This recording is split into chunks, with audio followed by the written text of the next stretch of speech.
Bonus annunus salve et grata ad canale meum liber tempore cum Elvis. With me, Mark. Happy New Year to you all. And today is the start of Historathon 2023, a year-long reading event dedicated to history. As has been mentioned in previous videos, the year is divided into 4 segments, each segment consisting of 3 months with its own time period. The first time period being prehistory to 500 AD, covering the months January through to March.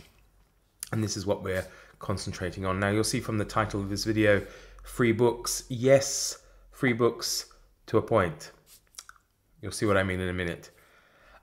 So obviously, there are the places to go for free books. You can go to your local public library if you have one. You can probably use some of these library apps. I know nothing about these. I don't really use my public library very much because I can't really understand most of what most of what's written in the books contained within that public library. As Czech is a very difficult language, although there are a few English options.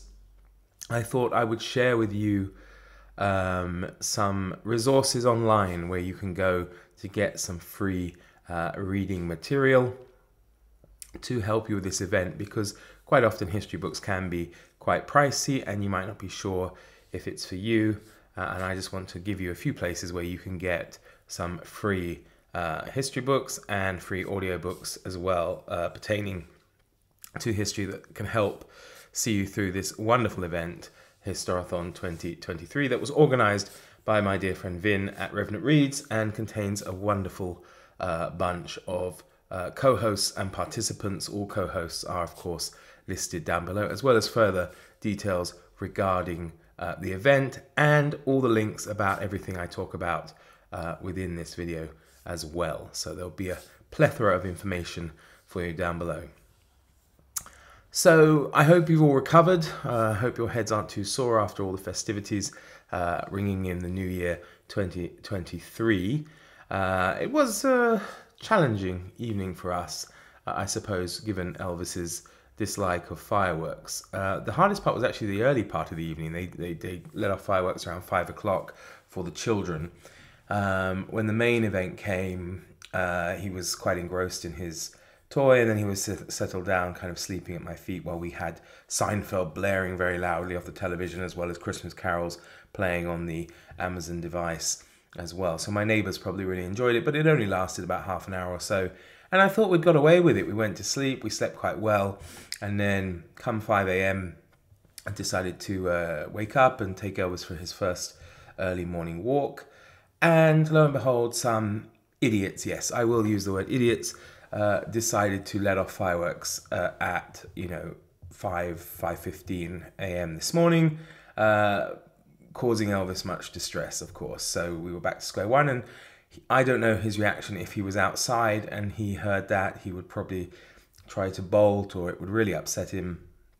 So we had to hang around until it got light and were able to go. Now he's sleeping it off, because I do think it was probably very stressful for him. Anyway, now, the reason you're here, free books. So there are loads of places to go. There are, of course, also a lot of rather nefarious places to go, which I will not promote, of course, on this channel. And whether or not you decide to go there, that is your affair. It's not up to me to make judgments on you. But there's still a lot you can get for free legally, owing to copyright expiration and things you can find within the public domain. So some of the best places to go for free books. Now, bear in mind, because of the age of these books, some of the theories or things like that put forward in those books, some of the information that you'll get from those books will be out of date. History has moved on. However, the books themselves are, to some degree, historical documents as well. So I don't think you should discount them. And, there was a huge interest, for example, in this period of history, covering ancient Egypt and classical Rome and Athens and Greece. So I think there is a lot to be explored. And of course, these people laid the foundations for much of the information we have today. Although, as I say, during the natural course of things, we have probably moved on in many ways, but I don't think it means you should discount them. And one really wonderful thing as well is quite often the writing itself is just a pleasure and a joy. And if you read translations of Herodotus, for example, you might end up with some wonderful literary person who's translated it, as well as some of the other ancient classical works and English translations of primary sources and things like that. So don't discount it. Look around. There's loads of wonderful things. I would first off recommend visiting these sites. One would be archive.org. There's Project Gutenberg, which you can visit at gutenberg.org, and Open Library, openlibrary.org. And all these places will have lots of public domain journals and books as files you can download, be they PDF or whatnot. There is also a site called manybooks.net. I've left the link to their history category. The only problem with them is you do kind of have to sift through the mix between the actual history books and historical fiction, but I don't think that would be too challenging for you. I've left some links to archive.org's ancient history collection. They have 4 volumes of a few hundred works each. There's some wonderful works from the 16th, 17th century on history. There's a wonderful 17th century work there on the history of Ethiopia, for example. Now, with a lot of these, sometimes you do have to deal with the attitudes of the time, which can be a little, or rather quite a lot, distasteful to us today. However, as I say, that doesn't, to me, spoil these works, because it just shows them in their historical light as well, which can be quite fascinating.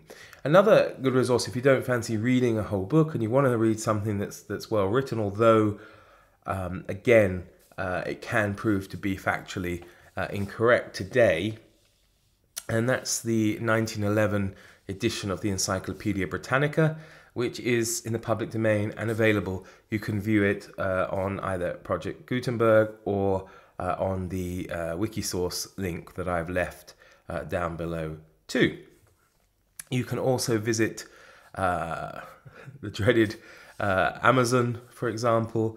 If you have a Kindle Unlimited subscription, don't forget that you can use that. And now is a good time to get one for the free. They have special offers on, being as it's after Christmas and the New Year. So you can either get a month free or a couple of months free, or 6 months for $20 or something like that, which is well worth it. I tried Kindle Unlimited last year at the beginning of the year, and I got tons of free books to read.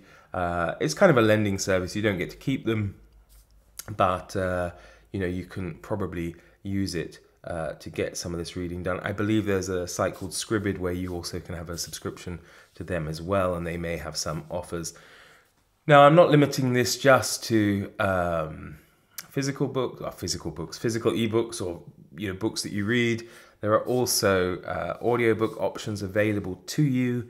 You have LibriVox.org, which is the kind of public domain audiobook place where the public domain works are read to you by volunteers. Now, there are issues associated with that sometimes, of course, because these people are not necessarily professional audiobook narrators, and it can really be hit and miss. There are some real gems on there, I will say, but there are also some rather terrible ones too.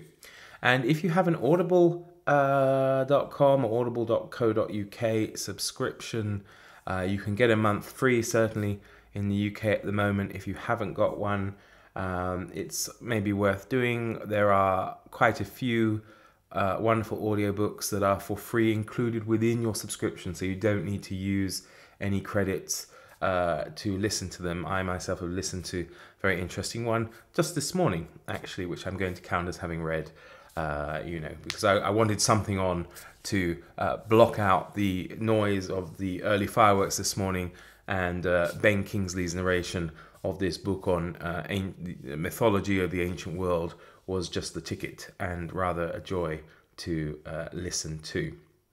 So there we have it. That's just some advice from me and some suggestions of where you can get some free stuff.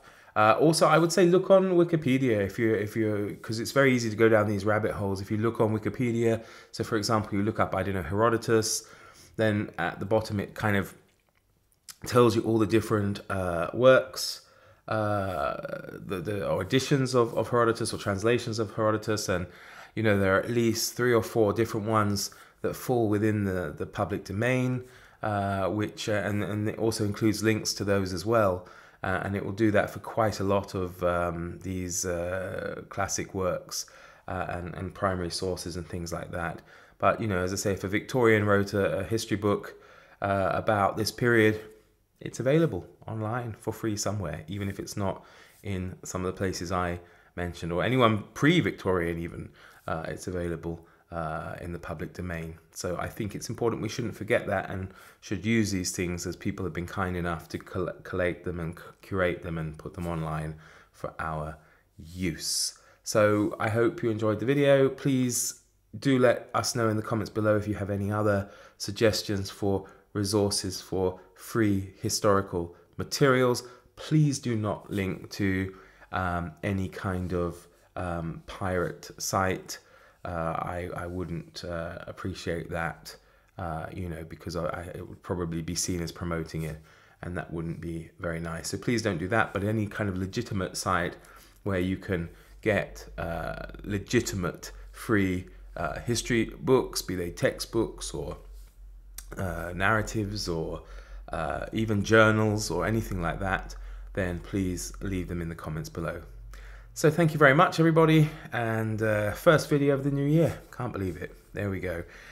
Take care from Elvis and I. See you soon. Bye-bye.